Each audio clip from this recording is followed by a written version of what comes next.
un bébé, un petit enfant est complètement livré à lui-même, sans défense. Okay, on est les êtres les plus sans défense et pendant le plus longtemps dans la nature entière, okay, nous les êtres humains. Donc, et on comprend quand on utilise cette expression sans défense, ça semble logique, mais il faut aller plus loin. C'est sans défense aussi vis-à-vis de sa propre physiologie, si je me permets de le formuler comme ça. C'est-à-dire que, à part sucer son petit poing ou sucer ses doigts, un bébé, il n'a pas d'outils pour que son système revienne dans un état de sécurité et de connexion à lui-même et de connexion à ceux qui sont censés le protéger, le calmer.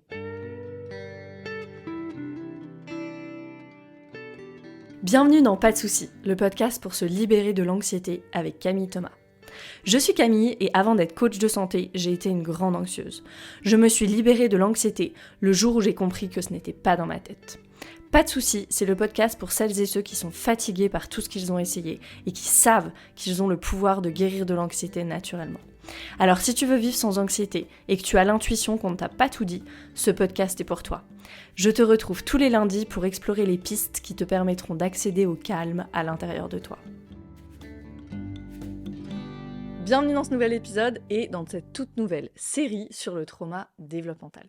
Et j'aimerais commencer cette série en donnant un peu de contexte. Mais avant ça, j'aimerais surtout t'impliquer dans l'écoute en précisant pour qui est cette série, parce que je sais que tu te reconnaîtras dans certains traits qui sont caractéristiques de ce type de trauma, donc le trauma développemental. Cette série est pour toi si l'hypervigilance est une expérience quotidienne ou fréquente pour toi. C'est quoi l'hypervigilance ? C'est le fait de scanner en permanence ton environnement. Peut-être que tu analyses la moindre expression du visage des personnes, le moindre message aussi sur le téléphone. T'es peut-être pas à l'aise avec les environnements où il y a beaucoup de stimuli. T'anticipes aussi les menaces, c'est ça l'hypervigilance, c'est anticiper la menace en permanence. Donc peut-être que tu te reconnais dans des dynamiques de people pleasing. Ça, c'est vraiment le fait d'anticiper comme ça le changement d'humeur de quelqu'un ou la déception de quelqu'un. Peut-être que je vais dire ou faire quelque chose et cette personne, elle pourrait être déçue. Et du coup, voilà, on anticipe ça, on anticipe la menace. Peut-être que tu ignores tes besoins pour éviter les conflits, justement. Peut-être que tu anticipes le manque et du coup, tu cumules les biens matériels au cas où, ou peut-être que tu remplis tes placards de nourriture. De façon générale, l'expérience de la détente, du fait d'être relaxé est plutôt inconnue pour toi. C'est l'inverse de l'hypervigilance. Et l'anxiété notamment entre dans ce spectre de l'hypervigilance. Et l'hypervigilance, c'est quoi finalement ? C'est de l'état sympathique, c'est une réponse de fuite ou de combat qui n'a pas été complétée. Autre point, cette série est pour toi si tu expérimentes des symptômes physiques que personne n'arrive à expliquer. Si tu souffres de ce qu'on appelle des syndromes tels que le syndrome du côlon irritable, la fatigue chronique, la fibromyalgie, des douleurs chroniques. Elle est pour toi aussi cette série si tu as besoin de faire appel à des stratégies d'adaptation et tu souffres de leurs conséquences, des addictions, des TCA peut-être. Ou si tu sens que tu es plus ou moins tout le temps activé et que ça te rend irritable. C'est ce qu'on appellerait une personne difficile à vivre, mais tu sais que tu n'es pas comme ça. T'es pas difficile à vivre. Et t'aimerais être autrement, mais t'as vraiment beaucoup de mal à changer.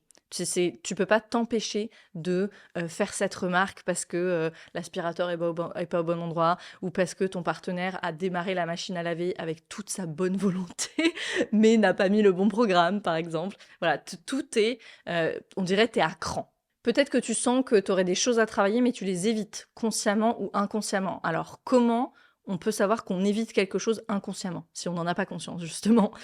Regarde la quantité de distractions dans ta vie et le besoin d'être dans l'occupation constante. Ça, c'est un très bon indicateur. S'ils sont importants, c'est sûrement qu'il y a une stratégie d'évitement quelque part. Tu fais peut-être l'expérience d'épisodes de dissociation fréquents, voire de syndrome de trouble de stress post-traumatique. Les choses, c'est de l'archi du sèche. Syndrome de stress post-traumatique. Peut-être tu fais l'expérience de la dépersonnalisation, de la déréalisation.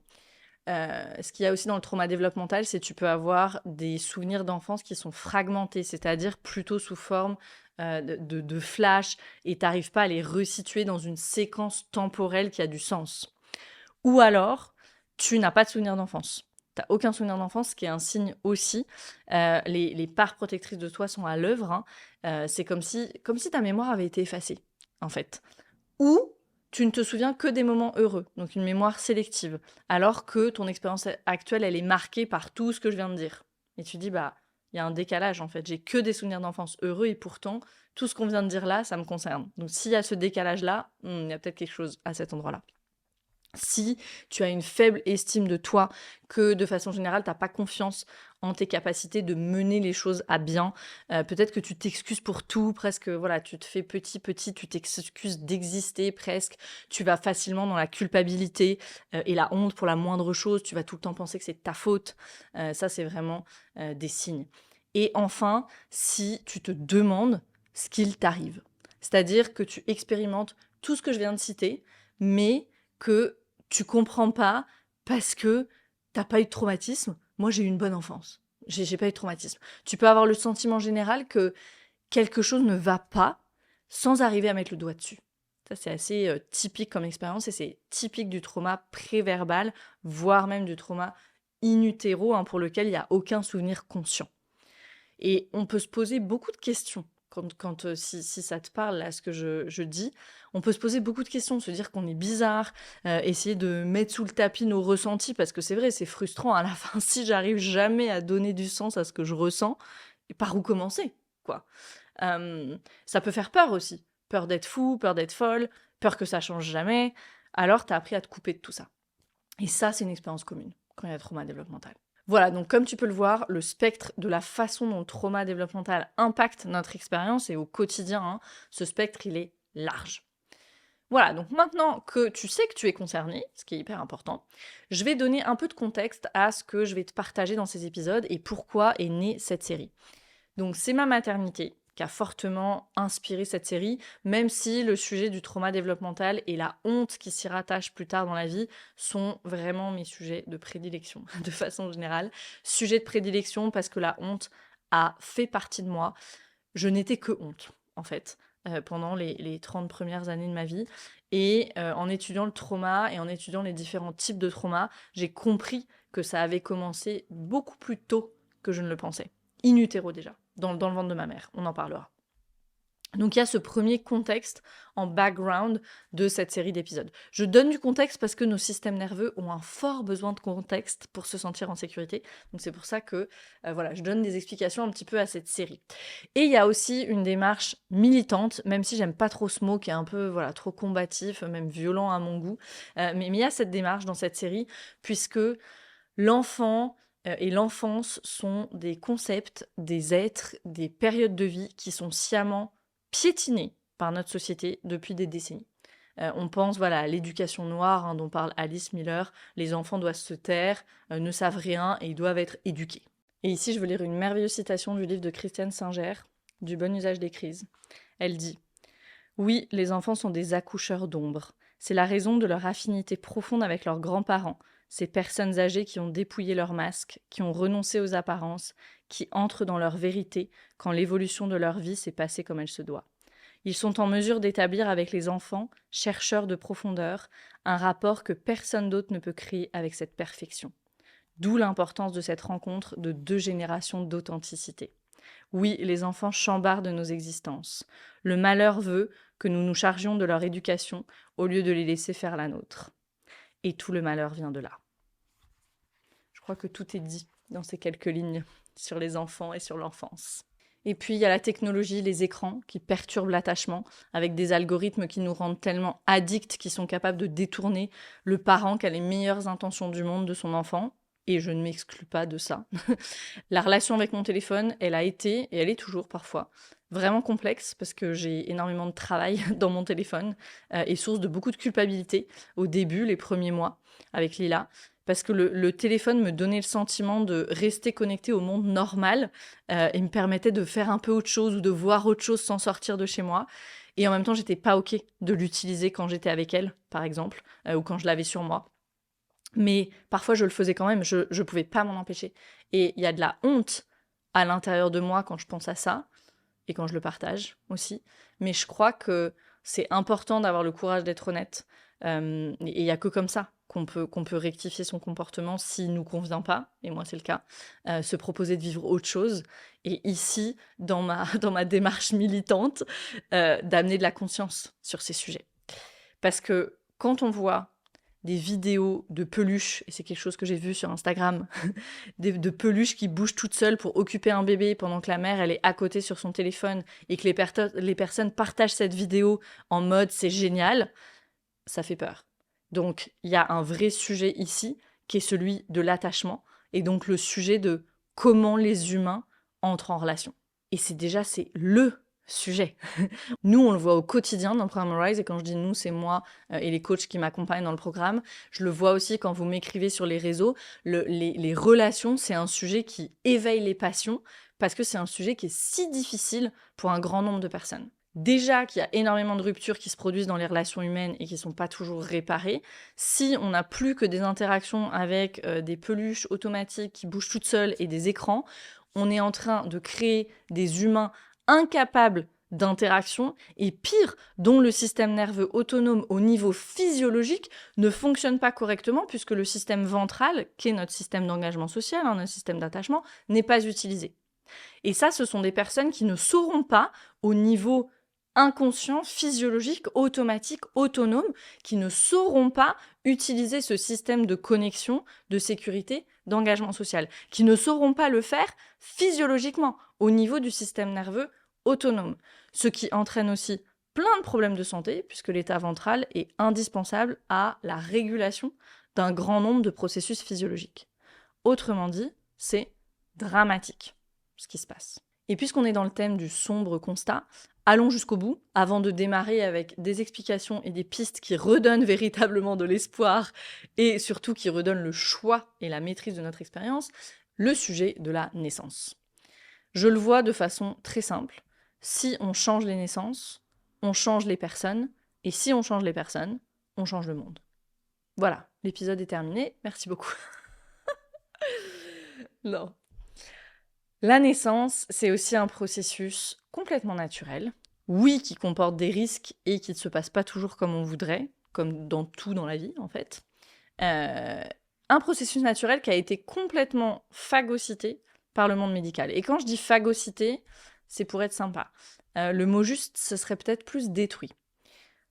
Disclaimer, avertissement, parce que je ne veux pas faire face à une levée de bataillon. Comme toujours, oui, le médical a sa place, c'est pas ce qu'on est en train de dire, hein. Le médical a sa place et on peut avoir une gratitude juste immense pour ce qu'il permet quand il y a des urgences, quand il y a des maladies. J'ai une amie dont le bébé avait une cardiopathie, c'était opérable tout de suite à la naissance, mais merci. Juste, waouh, merci les chirurgiens, merci le monde médical, genre merci.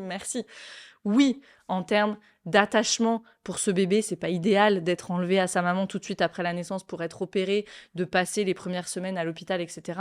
Mais voilà, on sait qu'ensuite, tout se renégocie, qu'en travaillant avec son système nerveux autonome, on peut réparer même d'énormes ruptures dans l'attachement plus tard dans la vie, donc on se tranquillise.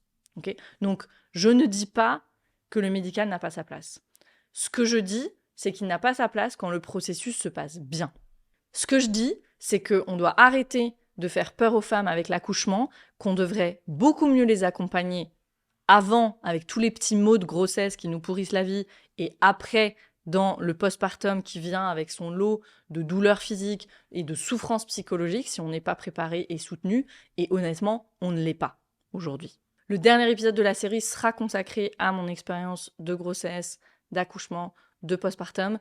Donc, voilà, je ne vais pas en parler dans ces épisodes-là. Ces épisodes, ils seront consacrés à expliquer les concepts et à répondre aux questions sur le sujet du trauma développemental. J'irai davantage dans le sujet grossesse, postpartum, accouchement, dans le 3e épisode, qui est le dernier épisode de la série. Bien sûr, je partage toujours un petit peu mon expérience au fil de l'eau, et déjà, ce que je viens de dire, c'est pas neutre, hein, c'est une opinion, voilà, c'est forcément empreint de mon expérience, mais je ferai le récit complet de voilà ce que j'ai appris, les apprentissages de vie, les apprentissages professionnels aussi, parce qu'il y en a eu dans le dernier épisode de la série. Donc, après cette longue mise en contexte, on démarre. On va commencer par ce qu'est le trauma développemental, parce que c'est la question qui est revenue le plus, en fait, quand j'ai partagé le sujet. Avant de préparer ces épisodes, je vous ai posé des questions en story. Enfin, j'ai proposé que vous me partagiez, en fait, vos questions sur le trauma développemental, et c'était la question qui est venue le plus, c'est quoi, en fait? Et c'est une très bonne question. Et puis ensuite, on parlera de quels sont les signes du trauma développemental, qui était aussi une de vos questions, alors j'en ai un petit peu parlé dans l'intro, et puis on parlera aussi de ce qui se passe in utero et un petit peu de la naissance. Donc, un point vocabulaire avant de commencer, j'utiliserai souvent les termes trauma développemental, trauma préverbal dans cette série d'épisodes. Ces termes, ils pourraient être interchangeables si on n'est pas très précis, ok ? Et en même temps, voilà, le premier, donc trauma développemental, c'est plus large que le second, que le trauma préverbal. C'est plus large le trauma développemental dans sa temporalité, puisque notre cerveau, il se développe, donc développemental, hein, jusqu'à l'âge de 25-26 ans environ. Notre cortex préfrontal, il est totalement terminé uniquement à cet âge-là. Donc finalement, tout ce qui nous arrive et qui peut avoir une charge traumatique avant 25-26 ans, je le considère comme faisant partie de la catégorie du trauma développemental. Parce que pendant toute cette période-là, notre cerveau, il est encore en train de se développer, concrètement. Le trauma préverbal, quant à lui, il porte bien son nom, c'est tout ce qui nous arrive avant que nous puissions l'exprimer avec des mots. Donc, mais pour moi, c'est plus que juste former des mots. C'est tout ce qui nous arrive avant que nous puissions véritablement organiser nos idées et les communiquer avec une phrase. C'est-à-dire que je compte pas les premiers gue du bébé, les premiers areux, ou même les premiers papa, maman, ok ?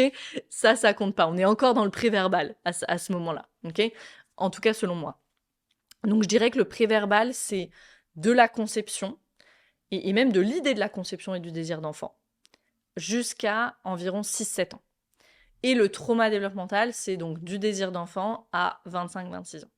Donc voilà, ici quand je parle de trauma préverbal, développemental, ok, je vais parler de tout ce qui se passe avant qu'on ait une cognition, et donc ce serait de la conception à 3 ans à peu près, mais je vais élargir cette fenêtre, puisqu'on l'a vu dans la série précédente sur le podcast, qui est la série Conscient-Inconscient, qu'avant l'âge de 7 ans, on n'est pas dans les mêmes ondes cérébrales, on n'opère pas dans les mêmes ondes cérébrales que les adultes. On est dans un état de conscience qui, selon ce que nous dit Bruce Lipton, hein, peut s'apparenter à un état d'hypnose, ces fameuses ondes θ. Si tu veux des précisions là-dessus, va écouter les épisodes juste avant cette série, qui font partie de la série Conscient-Inconscient. Donc, dans cette série, quand je parle de trauma développemental, préverbal, tôt dans la vie, je parle de cette fenêtre-là, de la conception à 7 ans environ. Donc après cette longue et nécessaire introduction sur la fenêtre de temps, on commence, et puis commençons par le commencement. Et le commencement, c'est que toutes les 4,3 secondes, un bébé est né quelque part sur Terre. Ce chiffre me donne le vertige, genre 1, 2, 3, 4. Un bébé est né. 1, 2, 3, 4. Un bébé est né. Ça donne juste le vertige, ce chiffre. Et ce chiffre, il donne surtout un poids énorme au sujet qui nous occupe dans cette série, puisque parmi ces bébés, certains bénéficieront d'un attachement sécure, d'une fondation bonne, solide, pour partir dans la vie, et d'autres non. Et peut-être que c'est notre seule mission sur cette terre, si on veut que les choses changent, notre seule mission, c'est de modifier ce ratio. Faire en sorte qu'un maximum d'enfants puissent expérimenter la sécurité, la connexion, le plus tôt possible dans la vie. C'est-à-dire déjà avant la conception. Oui, parce qu'on est tous des embryons. Et ici, quand je dis ça, je fais référence au travail de Jaap van der Wal, je ne sais pas si je le prononce bien, c'est un Hollandais, un médecin néerlandais, qui a écrit de façon extensive sur le sujet du prénatal. Avec voilà, des articles publiés dans des revues scientifiques. Il y en a un qui s'appelle « L'embryon en nous », une recherche phénoménologique de l'âme et de la conscience dans le corps prénatal, qui a été publié dans le Journal of Prenatal and Perinatal Psychology and Health en 2013. Et Jaap van der Wal, il pose cette question, il dit « Quand avez-vous commencé à grandir ? Pas à la naissance, mais à la conception. Vous avez commencé à grandir, à faire des expériences et à être un être humain. Votre biographie n'a pas commencé le jour de votre naissance, elle a commencé le jour où vous avez été conçu. » Donc ici, cette idée que propose Jaap van der Wal, elle nous aide à continuer à poser le cadre temporel dans lequel nous nous meuvons quand nous parlons de trauma développemental. Ça confirme ce que je proposais dans l'introduction, notre développement commence lors de notre conception. Et si on croit en l'âme, en une force de vie supérieure à nous, ça commence même dès que les parents veulent un enfant. Énergétiquement, à ce moment-là, quelque chose a changé dans ce qu'on pourrait appeler, dans ce qu'on appelle le champ quantique. Ça dépasse de loin notre sujet, c'est vraiment le sujet de la physique quantique, donc je développe pas plus loin cette idée. Mais voilà, même quand les parents commencent à dire « Ok, peut-être je veux un enfant, si ça se passe comme ça », là, on commence à exister, ok, et énergétiquement dans le champ quantique. Donc, je démarre sur le trauma développemental, et je vais partir de la définition du trauma développemental que proposent Kathy Kane et Stephen Turrell dans leur livre qui s'appelle Nurturing Resilience. Et je remercie Irene Lyon pour la sélection de ce passage que je reprends. Donc, ils nous disent, Cathy et Steve, ils nous disent « La définition la plus basique de traumatisme développemental raconte l'histoire qui apparaît souvent dans les récits de traumatisme des clients. Lorsque nous étions jeunes, de mauvaises choses se sont produites, et ceux qui auraient dû être là pour nous aider et prendre soin de nous n'ont pas pu ou n'ont pas voulu venir à notre secours et nous aider à naviguer dans la situation. Il existe une multitude de variantes de cette forme essentielle de traumatisme précoce.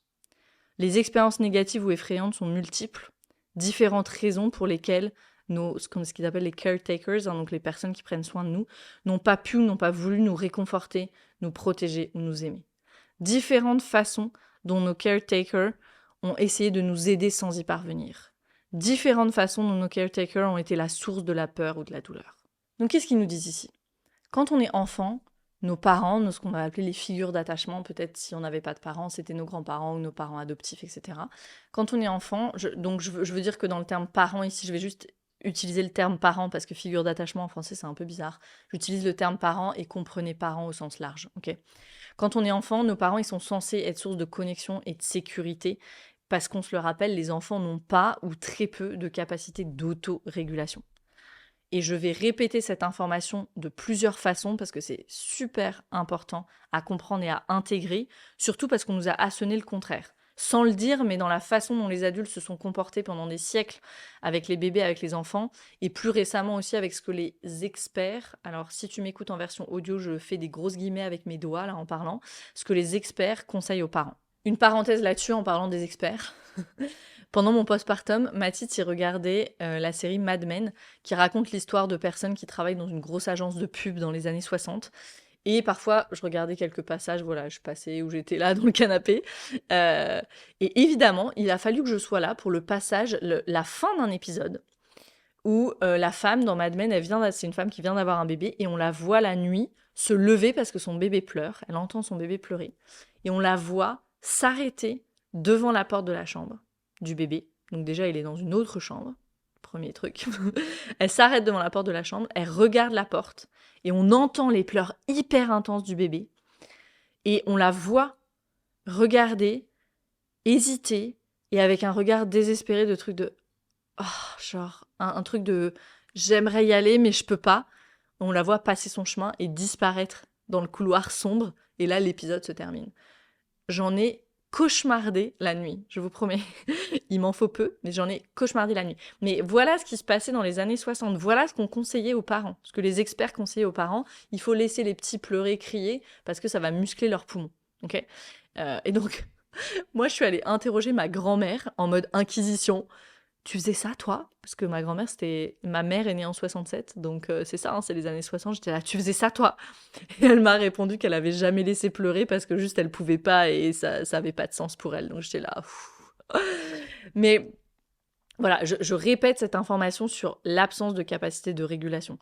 Un bébé, un petit enfant est complètement livré à lui-même, sans défense. Okay, on est les êtres les plus sans défense et pendant le plus longtemps dans la nature entière, okay, nous les êtres humains. Donc, et on comprend hein, quand on utilise cette expression sans défense, ça semble logique, mais il faut aller plus loin. C'est sans défense aussi vis-à-vis de sa propre physiologie, si je me permets de le formuler comme ça. C'est-à-dire qu'à part sucer son petit poing ou sucer ses doigts, un bébé, il n'a pas d'outils pour que son système revienne dans un état de sécurité et de connexion à lui-même et de connexion à ceux qui sont censés le protéger, le calmer. Sans ces personnes-là, sans un adulte qui est à l'écoute, qui vient se connecter à lui et lui prêter son système nerveux, il n'a pas ça, le petit enfant. Et sucer son poing, ça suffit pas. Si tu regardes un bébé ou un petit enfant en détresse, on le voit s'agiter dans tous les sens, sans résultat, parce qu'il peut aller nulle part.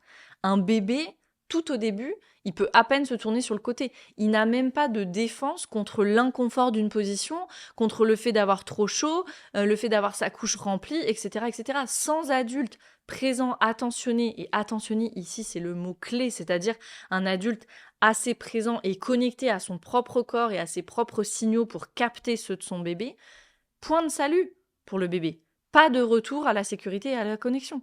C'est simple. Et sans retour à la sécurité et à la connexion, l'enfant reste dans cet état de détresse sympathique jusqu'à ce que sa physiologie ne puisse plus soutenir ça, parce que c'est un état qui demande énormément d'énergie.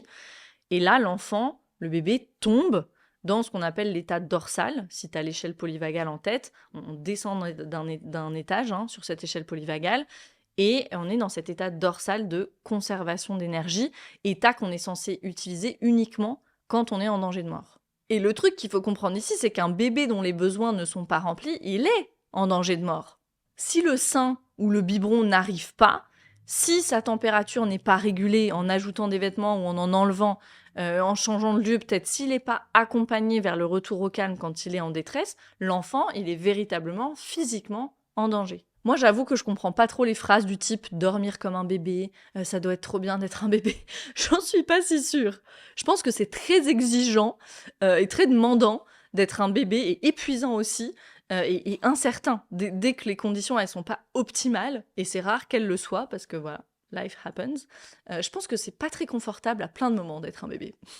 Donc quand je dis qu'un tout petit enfant n'a pas de capacité de régulation, c'est vraiment au niveau polyvagal qu'on doit comprendre ça, à la lumière des enseignements de la théorie polyvagale.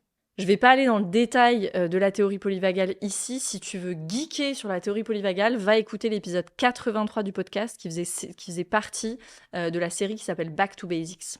Passons maintenant aux questions que vous m'avez posées sur le trauma développemental.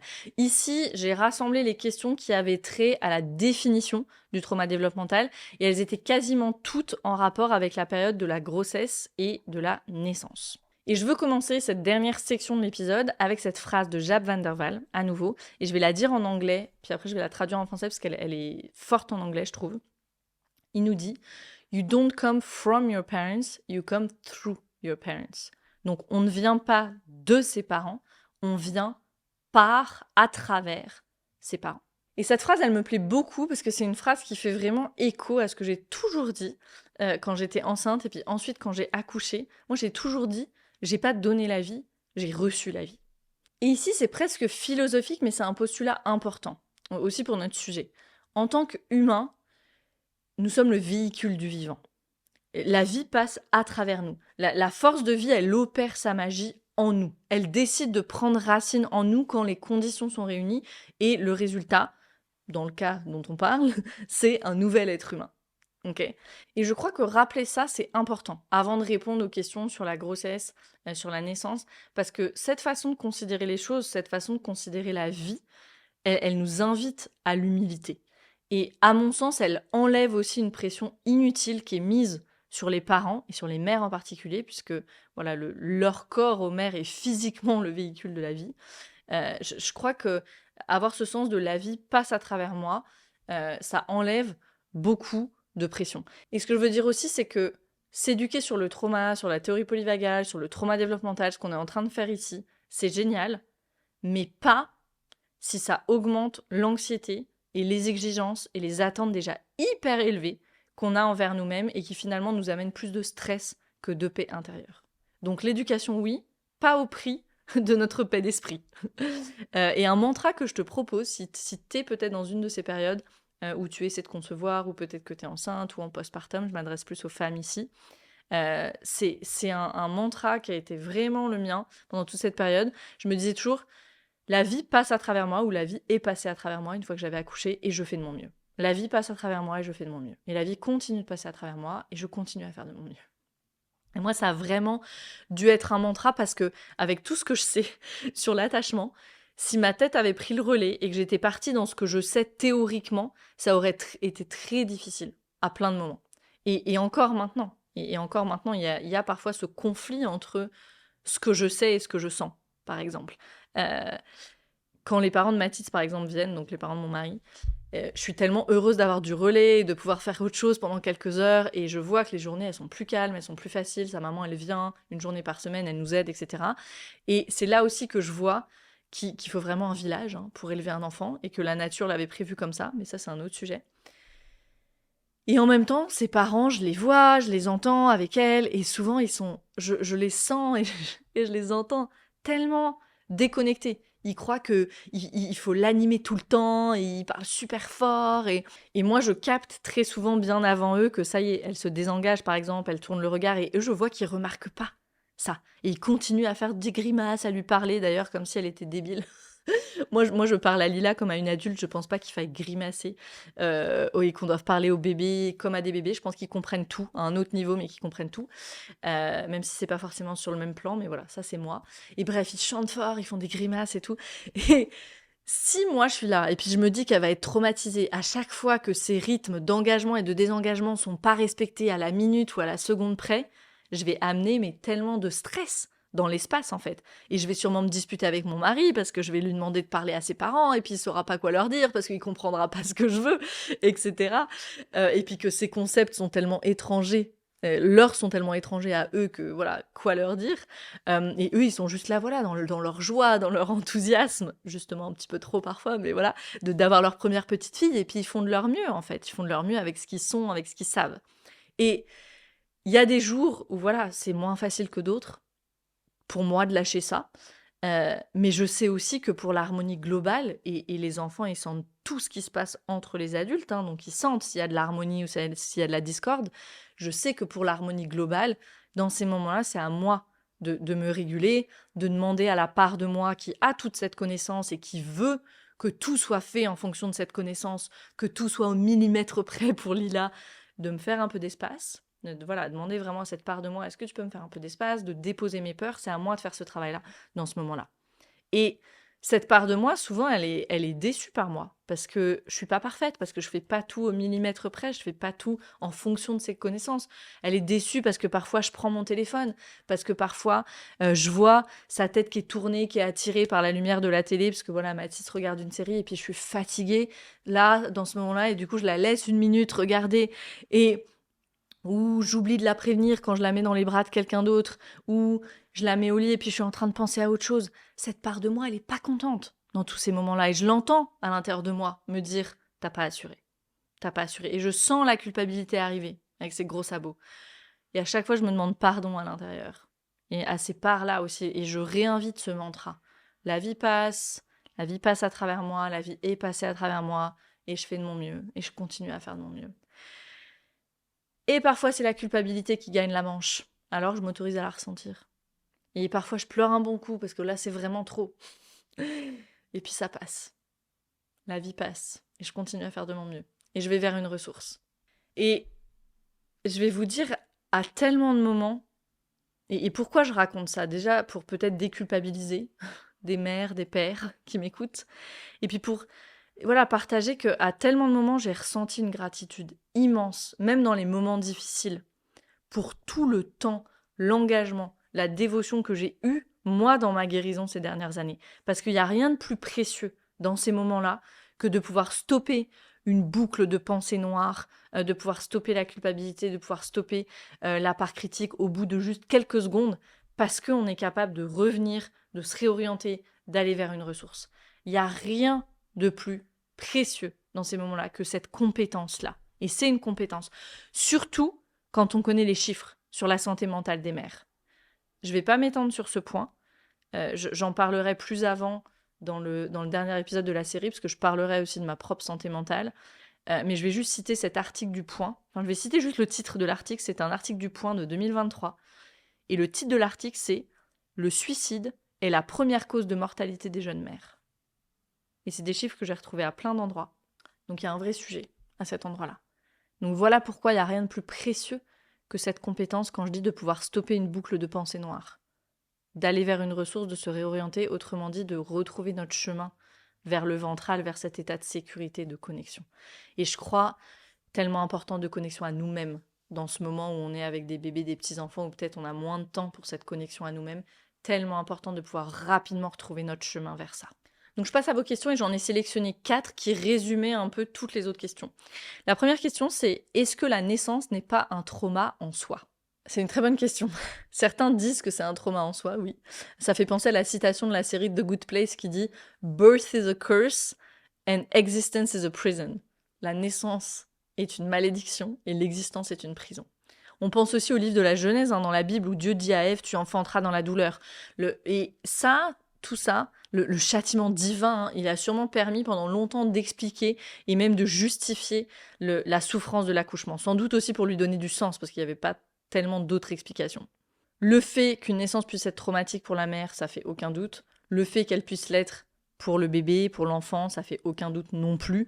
Voilà, il peut y avoir même des séquelles physiques pour la mère, pour le bébé. Le lien a été fait avec des bébés qui sont agités, qui dorment moins bien. Le lien, il a été fait avec des naissances difficiles, notamment. Ce qui peut participer de cette charge traumatique, c'est aussi tout ce qu'on a fait au niveau médical pendant des années. Pendant longtemps, on croyait quand même que les bébés ne ressentaient rien. On opérait sans anesthésie les bébés, jusque dans les années 80. Les années 80, j'ai envie de pleurer en pensant à ça, vraiment. Quelle ignorance et que de souffrance. Aujourd'hui, on sait au contraire qu'ils ressentent tout. Avec Lila, moi, combien de fois je me suis dit, mais c'est pas possible. Il suffit que je pense à quelque chose qui m'agace. Et forcément, le système nerveux autonome, de façon automatique, le corps, il va légèrement en tension, mais même si elles sont subtiles, ces tensions, et même sans que forcément que moi, je m'en aperçoive. Et elle le ressent immédiatement, elle commence à s'agiter, à pleurer. Si on fait attention, on peut clairement voir qu'un bébé capte tout. Et je sais que de nombreuses mères et pères aussi qui m'écoutent auront eu et ont eu sûrement des expériences similaires sans jamais pouvoir le prouver scientifiquement, mais voilà, même s'il y a eu des ébauches de ça avec les expérimentations, notamment sur l'attachement de Mary Ainsworth ou Ed Tronick ou d'autres. Mais voilà, scientifiquement, il n'y a jamais eu de preuves. Donc oui, la naissance peut être un trauma pour le bébé et pour la mère aussi, mais puisqu'on est sur le sujet du trauma développemental, on va parler du bébé, tout particulièrement si la naissance est surmédicalisée. Et j'ai bien dit surmédicalisée et non médicalisée, que personne ne me saute à la gorge. Ça peut être traumatique si la naissance s'est mal passée, qu'il y a eu des problèmes de santé, etc. Une naissance, s'il n'y a pas de problème majeur, doit être respectée. C'est-à-dire que le rythme doit être respecté. La naissance est rythme. Si la naissance, et surtout la mère, dans son expérience de naissance, ne sont pas respectées et soutenues à 100% et même à 200%, j'ai envie de dire, et donc ne se sent pas en sécurité à 100%, il y aura des empreintes pour le bébé. Et ça, c'est certain. Encore une fois, il n'y a pas d'études et il n'y a jamais d'études scientifiques qui pourront prouver ça, mais je le sais parce que je le vois encore et encore dans les personnes qu'on accompagne via mon programme Arise. Et personnellement, j'ai beaucoup été, mon mari aussi, Mathis aussi, on a beaucoup été en thérapie crânio-sacrée et c'est fou ce qui ressort comme empreinte de naissance dans ce type de thérapie, notamment. Alors il y en a plein d'autres, mais voilà, c'est vraiment moi quelque chose dont j'ai fait l'expérience dans la chair, de façon incarnée, et encore une fois que je vois encore et encore et encore chez les participants du programme Arise. Il y a des personnes comme Dominique Desgranges en France qui sont spécialisées et qui enseignent sur les empreintes de la naissance et c'est absolument passionnant.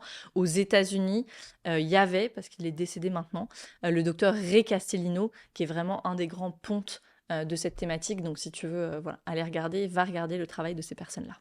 Deuxième question, est-ce que c'est vrai que ça peut commencer in utero? À partir de quand, in utero, le fœtus s'imprègne des émotions de maman? Oui, bien sûr, ça peut commencer in utero et même à la conception, c'est l'idée que je proposais.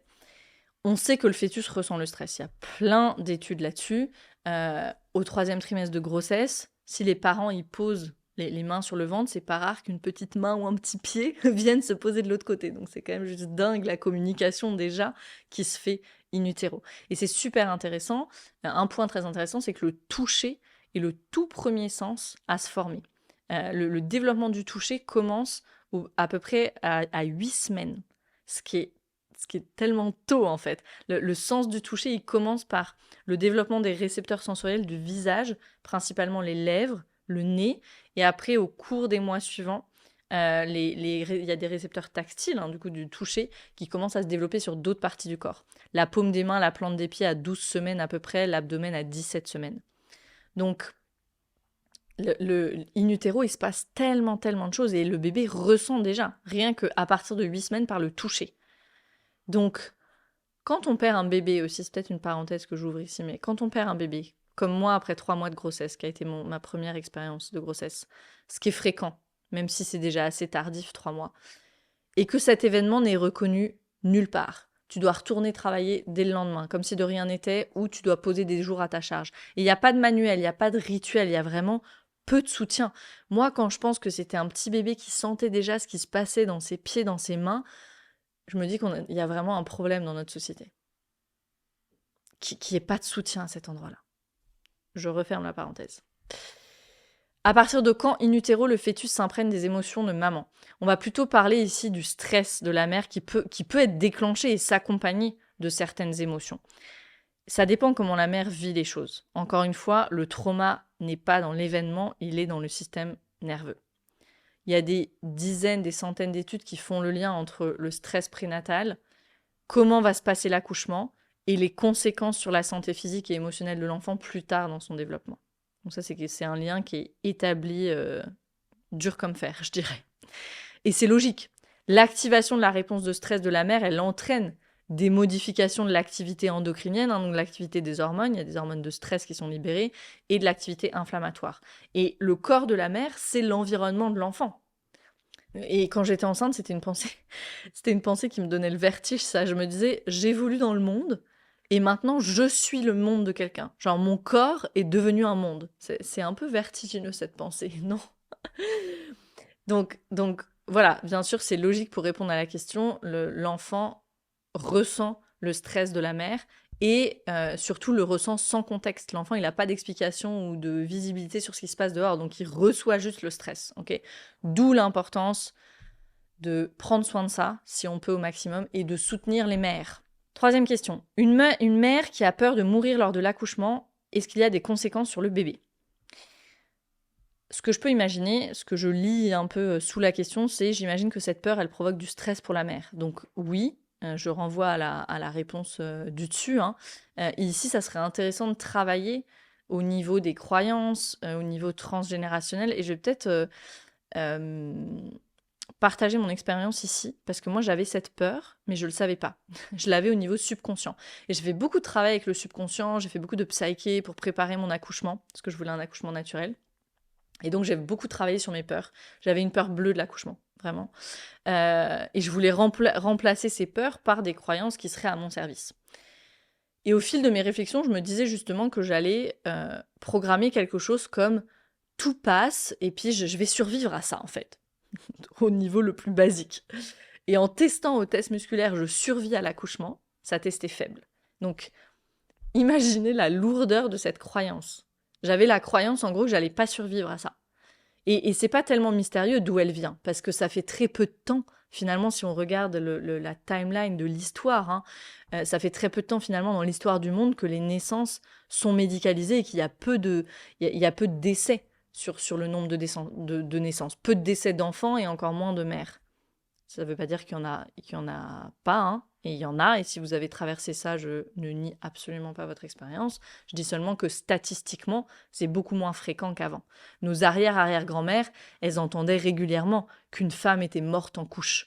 Donc, quand tu allais accoucher, tu savais que tu pouvais mourir. Enfin, concrètement, tu savais que tu pouvais y rester.